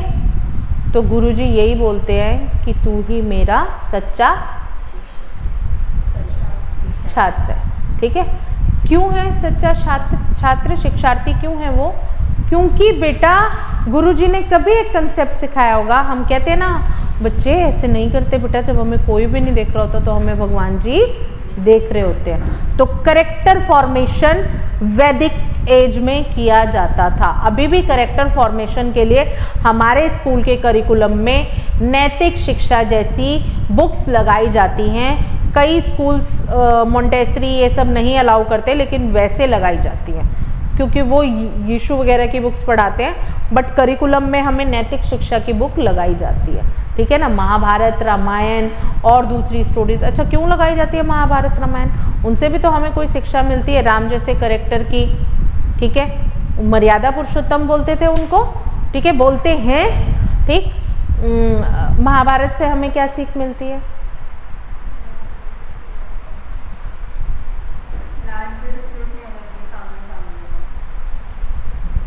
कि हाँ मतलब हमें सिर्फ जगह पे या छल से या बहुत सारी बातें, वैसे बायस नहीं होना चाहिए, अत्यधिक मोह नहीं होना चाहिए अपने पुत्र से, पुत्रियों से, गलत में भी साथ नहीं देना, बहुत सारी शिक्षा है, ठीक है ना।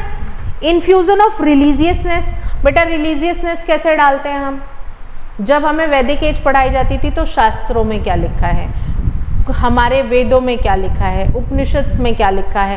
बेटा अगर कोई ये सब पढ़ लेना तो सच्चा ज्ञाता बन जाएगा। जो सारी बातें अभी बताई जाती है ना, लोग कहते क्या आपको पता है ऐसा होता है, ये होता है, वो होता है, वो ऑलरेडी लिखा हुआ है जी। तुम्हें आज पता चला तो हमारी गलती थोड़ी ना है, वो लिखा हुआ है। अगर हम पढ़ने बैठेंगे तो बहुत कुछ लिखा हुआ है। जो बुक्स हैं बेटा, जो उपनिषद्स हैं, वो सारे साइंटिफिकली बेस्ड हैं।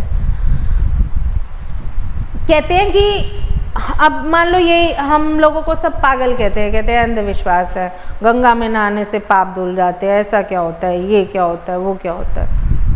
पाप धोने वाली बात नहीं है, ऐसा कुछ नहीं होता पाप चिपका होता और धुल जाता है। आपने कभी देखा है कि जब हम गंगा जल रखते हैं तो ये नासा ने भी माना हुआ है, ठीक है, कि जब हम गंगा जल रखते हैं तो वो खराब नहीं होता, ठीक है। और गंगा जल कौन सा माना जाता है? हम गंगा जल में पानी मिलाएंगे ना तो वो गंगा जल नहीं है, वो पानी फिर नहीं होगा, हमें पानी में गंगा जल मिलाना चाहिए तो वो भी गंगा जल बन जाता है और आप उसको रखो वो नहीं खराब होता।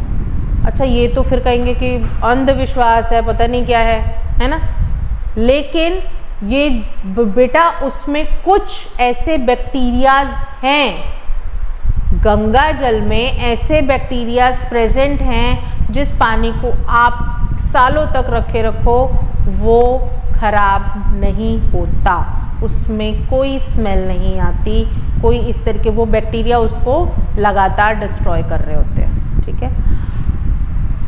अब हम उनको रिलीजियसली पूजते हैं। हम लोग सनातन धर्म में क्या मानते हैं कि ये भी भगवान है, ये भी भगवान है, आप भी भगवान हो, मैं भी भगवान हूँ, ये सब सिखाया जाता है, ठीक है, यही सिखाया जाता है। रिलीजियस फैक्टर पे बात कर रहे हैं हम। कैसे?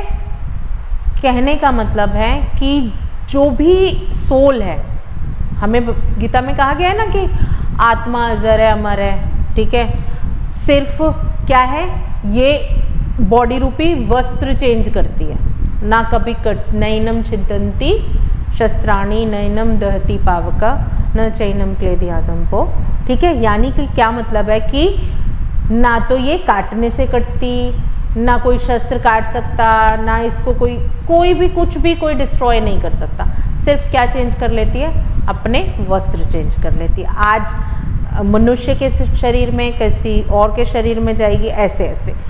तो बेटा वैदिक एजेस में ये सारी बातें बताई जाती थी जो आज साइकोलॉजिकल फैक्ट्स कह करके हमें सिखाया जाता है। साइकोलॉजिकली आज हमें बहुत बताया जाता है कि यूनिवर्स में, कहते थे कि अरे वो ऐसे कैसे हो जाते हैं, वो ऐसे क्या उड़ते थे या आंखों से देख के। ट्रू, आपको विश्वास करना है, एक एक्सपेरिमेंट करना।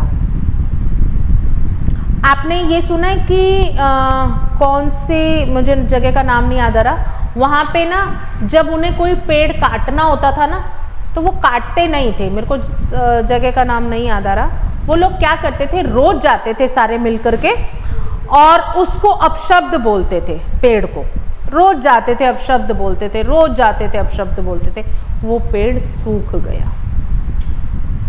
लाइकवाइज यू, मैं आपको ले लेती हूँ, मैं सुबह उठते के साथ ही शुरू, रोज उल्टा सीधा, रोज उल्टा सीधा, रोज उल्टा सीधा, आप कैसे बन जाओगे? मुझे क्या, मेरे को कोई ज़रूरत है? आतंकवादी कोई कैसे बनता होगा?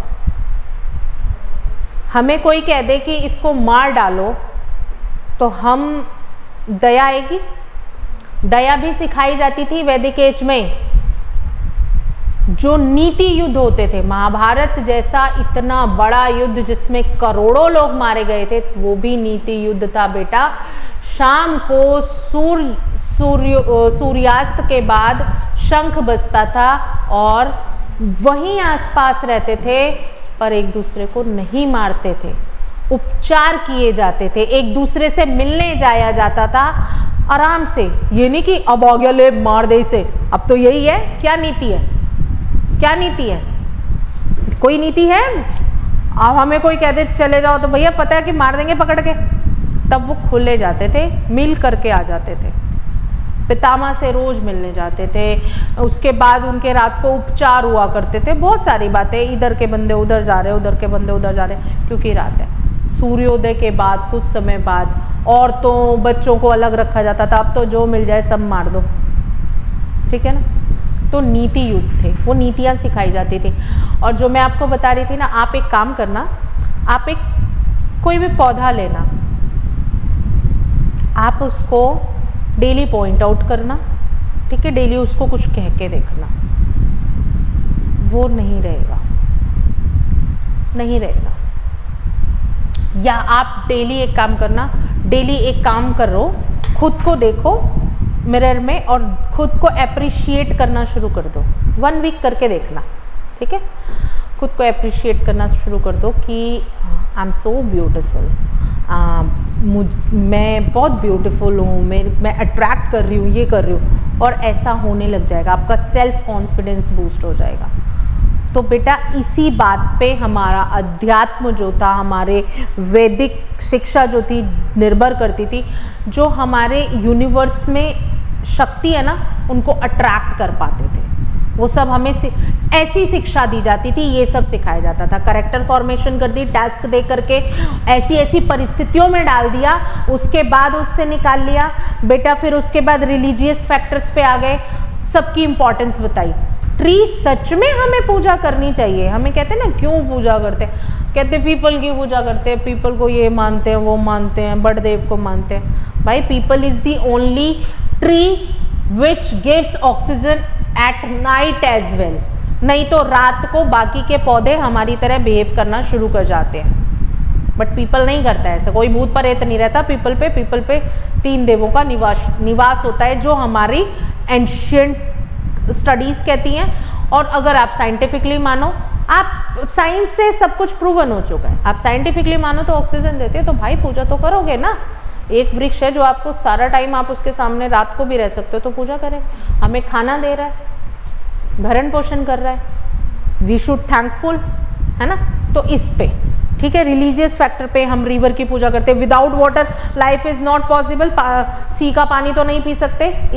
कौन समुद्र की पूजा करने जाता है? जाता है किसी समुद्र पर पूजा करने? सुना है?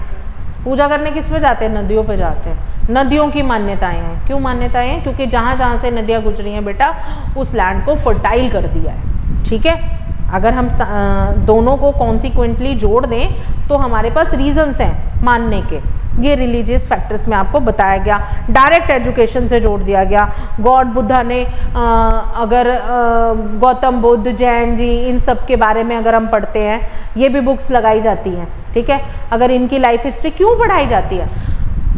गौतम बुद्ध के बारे में पढ़ाया जाता है। क्यों पढ़ाया जाता है? उन्होंने क्या देखा था? कितने बड़े राजकुमार थे, सिद्धार्थ नाम था, कितने बड़े राजकुमार थे। तो उनके पिता ने उनके लिए अलग से, जब उन्होंने बता दिया था कि ये बच्चा मतलब आपके अलग चला जाएगा, उस पे चला जाएगा, तो पिता तो उनके राजा शुद्धोधन क्या हो गए थे? चिंतित हो गए थे। भाई अकेला बेटा है, राजकुमार है, उनको कैसी लग्जूरियस लाइफ दी गई, अलग से महल बनवाया गया, उन्हें बाहर नहीं निकाला जाता था। जिस दिन वो बाहर जाते थे अनाउंसमेंट होती थी, पूरे रास्ते में कहा जाता था कि खुशियां ही खुशियां हो, हमारा बच्चा दुख ना देखे। लेकिन accidentally he saw a dead body a day. ठीक है, और वहाँ पे सब रो रहे थे, तो उन्होंने दुख का कारण पूछा, वो सब, तब से उन्होंने सब कुछ मोह त्याग दिया। क्यों त्याग दिया? कि हमें अगर हम किसी स्पिरिचुअल गुरु के पास बैठते तो हमें क्या सिखाया जाता है कि ठीक है पढ़ाई लिखाई सब ठीक है, लेकिन मेन क्या है? इन सांसारिक से निकलो, ऐसी स्टडीज कराई जाती थी, वो प्रैक्टिसेस कराई जाती थी जिससे इंसान सम हो, समता आ जाए। आपने देखा कि अगर हम रामायण पढ़ते तो हम देखते हैं कि जब सीता जी समा रही थी तब भी राम जी कैसे बैठे थे? देख रहे थे। दुख था लेकिन सम थे।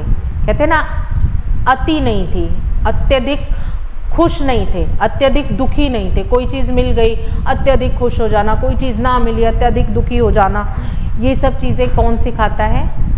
एंशिएंट हमारी स्टडीज सिखाती हैं। डेवलपमेंट ऑफ पर्सनालिटी तो बेटा हर जगह होती है। किंग वगैरह, उनकी एक पर्सनालिटी जो बन जाया करती थी, वो आर्करी सीखते थे, तलवारबाजी सीखते थे, युद्ध की कलाएं सीखते थे।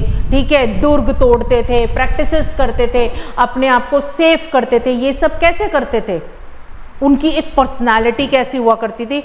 छत्रपति शिवाजी को हमने नहीं देखा, पर सुना है कि क्या हाइट हुआ करती थी, कैसा उनका भाला हुआ करता था, कैसे लड़े थे। सारी लड़ाइयाँ है ना, पढ़ते हैं ना हिस्ट्री में। तो बेटा एक इंसान इतना, और सारी छोड़ो, झांसी की रानी सुन लो, घोड़े पे बैठी, हम थोड़ा सा घोड़ा चलता है तो हमें डर लगता है। ठीक है, हम कहते हैं भैया इसको धीरे करो, ये भाग जाएगा। वो भाग रहा है तेज तेज, बच्चा पीछे बांधा हुआ है, तलवार लियो, एक अकेली औरत सबसे लोहा ले रही है। ये तो सच है, मनगढ़ंत नहीं है। देखा हुआ है झांसी की रानी को लोगों ने, 1857 वाले शायद अब जीवित ना हो पर देखा होगा उन लोगों ने। तो बेटा उनके उसमें आता नहीं है, सैन्य तोड़ना दुर्ग घेरना थे उसके प्रिय खिलवाड़। बेटा कुछ नहीं कह सकते, ऐसे तो हमारे कृष्ण जी की भी आती है, पर रियल है कि नहीं है हमने नहीं देखा, लेकिन हमारे मन में भी कुछ इमेज बनी हुई है। जैसे अगर हम जो चीज़ें देखते हैं हम उन्हीं को मानने लग जाते हैं। अगर हम राम जी की इमेज बनाते हैं तो चाहते और ना चाहते हुए भी अरुण गोविल जी याद आ जाते हैं। हमें लगता है कि राम ऐसे ही थे, ठीक है ना। कई लोग तो उनको एयरपोर्ट पे देख के या कहीं पे भी देख के झुकने लग जाते हैं, प्रणाम करने लग जाते हैं, और उन्होंने उसके बाद किसी मूवी को भी नहीं किया अपनी उस छवि को बरकरार रखने के लिए, ठीक है। तो नीतीश भारद्वाज, ठीक है, उनके जैसा कृष्ण, ठीक। उसके बाद अभी ये कुछ और सीरियल आया था उसमें जो कृष्ण बने थे, ठीक है, वो थोड़े ठीक लगते। शिव, ओम नमः शिवाय के शिव, ठीक है। तो एक इमेज बनी हुई है, देखा हम लोगों ने किसी ने नहीं है। जिनको नहीं देखा हम नहीं मान पाते कि कौन कैसा दिखता था। अकबर, जोधा अकबर में अकबर ऋतिक रोशन को क्या इतना स्मार्ट था छोटी सी हाइट का था अकबर, जो सुना है छोटी सी हाइट का, थोड़ा मोटा था अकबर, ये 6 पैक वाला अकबर नहीं था, ठीक है। और कहते हैं कि वो सेकुलर नहीं था, वो ये नहीं था, वो नहीं था, बट सेकुलर था, मतलब धर्म को उन्होंने जोधा को मना नहीं किया था। बट पता नहीं फिल्म थोड़ी सी गलत दिखाई गई है। धर्म परिवर्तन उन्होंने अपनी पहली वाली को ही करवा दिया था, तो ये सब बेकार की बात है। पर कितनी सच है कितनी झूठ है हम तो हिस्ट्री की बुक्स पे पढ़ते हैं, पर जिनके प्रमाण हैं वो तो मानते हैं। जैसे कि कई लोग बोलते राम नहीं थे, बेकार की बातें हैं जी। वहाँ पे आज तक राम सेतु दिखता है, ठीक है, बनाया गया है, पत्थर आज भी तैरते हैं, ठीक है। तो कुछ तो सच रहा होगा, और फिर जब प्रमाण मिलते हैं तो हम मान भी जाते हैं। हाँ, द्वारका नगरी है ना, अब तो दिखाई जाती है सबमरीन से ले जा करके, देख लो। कहते हो नहीं थे नहीं थे नहीं थे, देखो हैं भाई। देखो जब जहाँ पे कुछ भी हो जाए, हम जिस धर्म से बिलोंग करते हैं हम तो उसको मानते हैं बेटा, क्योंकि जो यही रिलीजियस है ना, इन्फ्यूज़न, रिलीजियस इन्फ्यूज़न, वो हमें हमारे घरों में भी सिखाया जाता है, हमारे माता पिता सीख के आए होते हैं, ठीक है। तो पर्सनैलिटी, फोस्टरिंग सेल्फ कॉन्फिडेंस, बेटा जो हमारे सेल्फ कॉन्फिडेंस कैसे होता था, अचीवमेंट, गोल। अब जैसे ये सेल्फ कॉन्फिडेंस, अब पुराने ज़माने में जो राजा हुआ करते थे क्या करते थे बेटा, ये उनको कैसे सिखाया जाता था कि अपने गोल को मतलब बिल्कुल फिक्स रखते थे। अशोका को कैसे बिल्कुल फिक्स रखा गया था कि ये सीखना है, सारी चीज़ें सिखाई गई, एडवर्स कंडीशंस में रखा गया, ठीक है। क्यों? क्योंकि उनको सम्राट बनाना था, सम्राट बनाना था ना, इसलिए रखा गया ना। और आज भी हम देखते हैं अशोका क्या नाम है, सीपी चले जाओ, अशोका रोड है, ये है वो है, बहुत सारी चीज़ें हैं जहाँ पे रहे थे ये सब। तो स्टूडेंट क्या करते थे बेटा, उनसे भिक्षा मंगवाई जाती थी, जो मैंने बताया, बैगिंग करते थे फूड के लिए, उतना ही खाना है। इससे क्या कहते थे, एक श्लोक है शायद आप लोगों को पता हो, अल्पारिक त्यागी विद्यार्थी पंच लक्षण, श्वान निद्रा, मुझे याद नहीं आ रहा, तथैवच याद नहीं आ रहा, अल्प, उसकी लास्ट की लाइन है, स्टार्टिंग की याद नहीं आ रही, कि क्या बोलते थे कि भाई अल्पहारी गृह त्यागी विद्यार्थी पंच लक्षणम, याद है किसी को? याद है किसी को?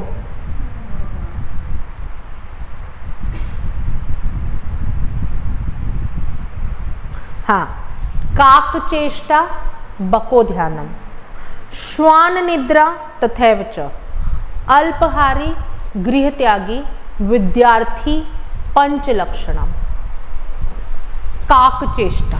काक कौन होता है? कौवा।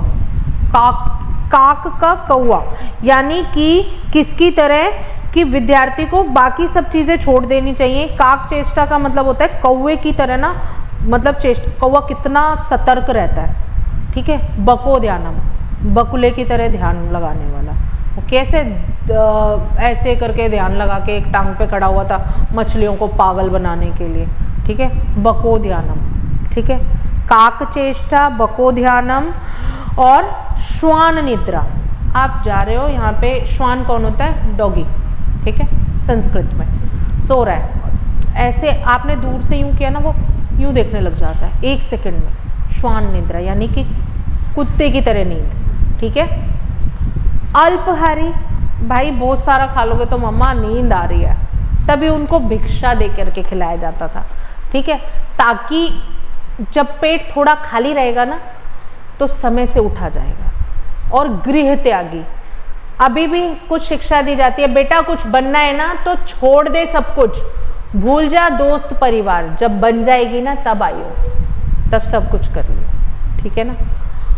तो इसका मतलब क्या हुआ बेटा? इसका मतलब हुआ कि एक शिक्षार्थी को कैसा होना चाहिए, इन सब पांचों चीज़ों को अपनाना चाहिए। तो ये यहीं पर इसने एजुकेशनल सिस्टम डेवलप करता था, वैरायटी ऑफ वेज, जिसमें क्या बताते थे उनको कॉन्फिडेंस, जैसे अब कैसे रिलेट कर दिया गया है कॉन्फिडेंस लाने के लिए उनको प्रोफेशनल कोर्स, ठीक है। आप BA MA सब कुछ करके बैठे हो लेकिन आपने कोई प्रोफेशनल कोर्स नहीं किया, आपकी डिग्री देखते हैं जी, क्या 12th पास हो, आपको आता क्या है, पूछा क्या जाता है, आप किस में स्किल्ड हो। आपको BA की डिग्री से ग्राफिक डिज़ाइनर की जॉब तो मिलेगी नहीं जब तक आपने ग्राफिक डिज़ाइनिंग नहीं कर रखी होगी। हम पढ़ लिए, हमें पढ़ाने को तब भी कहा जाता है अब तुम पढ़े लिखे हो, तुम्हें पता है, लेकिन अभी क्या करना पड़ रहा है, BEd करनी पड़ रही है, JBT करनी पड़ रही है, फिर CTET देना पड़ेगा, फिर और एग्ज़ाम देने पड़ेंगे, तब हम तुमको टीचर मानेंगे। ये क्या है, यही क्या है बेटा, यही कॉन्फिडेंस डेवलपमेंट है, ठीक है। यहीं पर कॉन्फिडेंस आएगा। अब तक तुम स्टूडेंट थे, अब तुम किसके लिए पढ़ रहे हो, टीचिंग के लिए। Enforce the self restrain, self restrain का मतलब होता है सेल्फ डिसिप्लिन, जिसको मुझे तुम्हें ना कहना पड़े, तुम खुद से। इतने बड़े बच्चे को कोई टीचर, अच्छा एक बात बता रहा, जैसे ही 9th में आते क्या तुम्हारी कॉपियाँ चेक होती हैं? ट्यूशन अगर कोई बच्चा पढ़ता है तो क्या ऐसा होता है कि उनकी कॉपियाँ चेक करते हैं? किसी भी 9th के स्टूडेंट की रजिस्टर क्या काम लिखवा रहा है वो कभी चेक होता है? उनके रजिस्टर चेक होते हैं? या मैंने कभी कुछ चेक किया है? सारी बातें छोड़ो, मैंने कहा कि भाई दिखाओ रजिस्टर, कहाँ आंसर लिख करके लाए हो, मैंने आज तक पूछा है? क्योंकि इतना तो हम मान सकते हैं कि अब आप सेल्फ डिसिप्लिन हो, आपको प्रैक्टिस तो करनी पड़ेगी, आपको आंसर्स तो लिखने पड़ेंगे। यहाँ पे किस चीज़ पे जोर दिया जाता है? कंसेप्ट्स पे, ठीक है, आपकी फाउंडेशन, मतलब आप हमारे पास है। तो ये सब चीज़ें क्या होती हैं बेटा कि हैबिट्स डेवलप करना, एम्फसाइज करना कि सेल्फ एक्चुअलाइजेशन हो, आपको आप खुद से कुछ करें। तो यही क्या है? Enforcement of self restrain.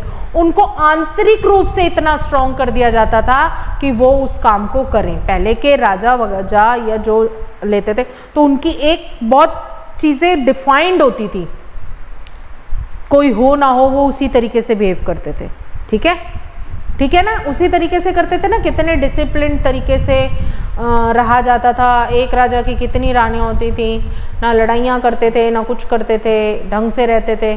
तो ये कुछ चीज़ें सिखाई गई होंगी। अपने पिता के साथ कैसे बिहेव करना, ये भी सिखाया गया होगा। पिता के कहने पे वनवास चले गए, बहुत बड़ी बात है, ठीक है। और कुछ लोग अपने पिता को मतलब गद्दी लेने के लिए भाइयों के सर काट दिए, ये भी चीज़ें थी। तो ठीक है। और फिर development of power discrimination and judgement. बेटा इसमें क्या करते हैं कि पावर डिस्क्रिमिनेशन और जजमेंट क्या हुआ करता था? Development of proper personality well developed in the students taking liberal education and specialising in logic, law, philosophy, poetic और form of his own judgment and defend his position in literary debates. It was only with the Vedic students that education become mechanical training of memory. Mechanical training of memory मतलब कि memory से उन particular situations को उठा करके लाना और किसी न्यू सिचुएशंस में फिक्स करके उसको सॉल्व आउट कर देना, ठीक है। जैसे हमारे पास कोई टास्क आती है तो हम कहते हैं रुक ऐसे करते हैं, ये सब क्या होता है, पिछले का ही होता है।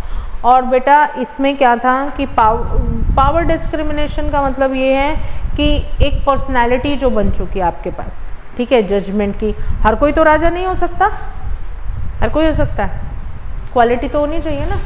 तो पावर डिस्क्रिमिनेशन और सारी, और ये सब किस पे बेस्ड थी, लॉजिक्स पे बेस्ड थी। विदाउट लॉजिक कोई बात नहीं चलती थी, ठीक है ना। तो अब inclusion of civic and social duties, बेटा ये भी आपको तब भी सिखाई जाती थी और अब भी सिखाई जाती है, ठीक है। तब कैसे सिखाई जाती थी, हम कहा जाता था कि ये सिखाया जाता था, पहले कितना अच्छा था ना, पराई स्त्री क्या है, माता के समान है, ये सिविक ही था ना, ठीक है। किसी से कैसा बिहेव करना है, बड़ों के साथ कैसा बिहेव करना है, ये सब चीज़ें फिक्स थी, ठीक है, और ऐसा ही आचरण करते थे सब, ठीक। अब हमें सिखाया जाता है, अब ये चीज़ें हमें सिखाई जाती हैं बेटा, और ड्यूटीज़ भी बताई जाती है हमें, हमारी मोरल ड्यूटीज़ बताई जाती है। हम उसके लिए पनिशेबल नहीं होते, बट मोरल ड्यूटीज़ सिखाई जाती है। कौन कितना मानता है वो किस पर डिपेंड करता है, आपकी फिर से फैमिली की बात आ जाती है कि फैमिली में उस चीज़ को कितना इन्फोर्स किया जाता है, ठीक है। और फिर वही सारी promoting social efficiency and happiness. भाई सोशल एफिशिएंसी और हैप्पीनेस एक दूसरा एम है हमारी एजुकेशन का, वो और उस समय हुआ भी करता था और आज भी है कि हम क्या करते थे कि भाई जनरेशन टू जनरेशन हम कोई इंडस्ट्री, प्रोफेशन, ये सब हम क्या करते जाते हैं, पास ऑन करते जाते हैं। सोशल एफिशिएंसी मतलब सोशली हम क्या है, राजा का बेटा राजा हुआ करता था, ठीक है। अभी भी जो बिजनेसमैन है उसके बच्चे उसका बिजनेस, सोशल एफिशिएंसी का एक रोल होता है। अब ऐसा तो नहीं है कि अंबानी चला जाएगा तो अंबानी का बिजनेस बंद है, ऐसा तो नहीं है, घर में है ना संभालने वाले, वो कुछ देखेंगे, ठीक है। तो the promotion of social efficiency and happiness was another aim of the education, ठीक है। ये हुआ करता था, कैसे हुआ करता था बेटा कि प्रॉपर ट्रेनिंग दी जाती थी किसी जनरेशन को राइज करते वक्त। राजा के बेटे को उस तरीके की चीज़ें सिखाई जाती थी, पंडित का बेटा पंडित की तरह बिहेव करता था और सारी चीज़ें, मतलब वो सब अपने कल्चर को, अपने प्रोफेशन को आगे कैरी ऑन करते थे। आज ज़रूरी नहीं है कि डॉक्टर का बेटा डॉक्टर होगा, लेकिन पहले क्या होता था, राजा का बेटा राजा ही होता था, कोई एक बच्चा राजा बनाया जाता था, ठीक है ना। अब डेमोक्रेटिक गवर्नमेंट आ गई है। प्रिजर्वेशन ऑफ कल्चर, ये तो बहुत बड़ी बात है, इस टॉपिक को तो हम डिफाइन ही नहीं कर सकते, हम शॉर्ट में बात करते हैं। प्रिजर्वेशन ऑफ कल्चर, कल्चर को आगे फॉलो किया जाता था बेटा, जो हमारा कल्चर है, जिस तरीके से हम रहते हैं, वो बड़ा इम्पॉर्टेंट होता था पहले के टाइम पे। आज तो हम अपना कल्चर भूलते जा रहे हैं, कभी कुछ कर रहे हैं, कभी कुछ कर रहे हैं, कभी कुछ कर रहे हैं। लेकिन पहले के समय में जो कल्चर हुआ करता था वो वैसे ही हुआ करता था, जिसके लिए जो बातें बनाई गई हैं उन सब चीज़ों को बड़ा अच्छे से माना जाता था। जैसे कि आपने पद्मावती मूवी में रानी पद्मावती को देखा है, उन सब वो बातें सच है, झूठी नहीं है बेटा, कि जौहर हुआ, वो लोग चले गए, अपने आप को कैसे अटायर में रखते थे। ये कल्चर ही था ना कि एक औरत की इज्जत कितनी इम्पॉर्टेंट होती है, ठीक है ना, ताकि वो लोग उनको टच भी ना कर सके मरने के बाद भी, क्योंकि वो मरने के बाद भी गलत करते थे, दुष्कर्म करते थे। तो उनके लाशों वैसे मरने की बजाय वो खुद कल्चर को प्रिजर्व करने के लिए, ठीक है, एक particular kind of attire wear करते थे अपने कल्चर को ले जाने के लिए। रानियाँ जिस तरीके से कपड़े पहनती थी या अपने कल्चर को प्रमोट करने के लिए, आपने देखा है जो ट्राइब्स होते हैं उनको नहीं मना किया जाता कि तुम ये मत मनाओ वो मत मनाओ, वो अपने कल्चर के अकॉर्डिंग मनाते हैं, उनके अपने रिचुअल्स होते हैं, वो अपनी तरीके से रहते हैं। वो सब क्या है, प्रिजर्वेशन ऑफ कल्चर है।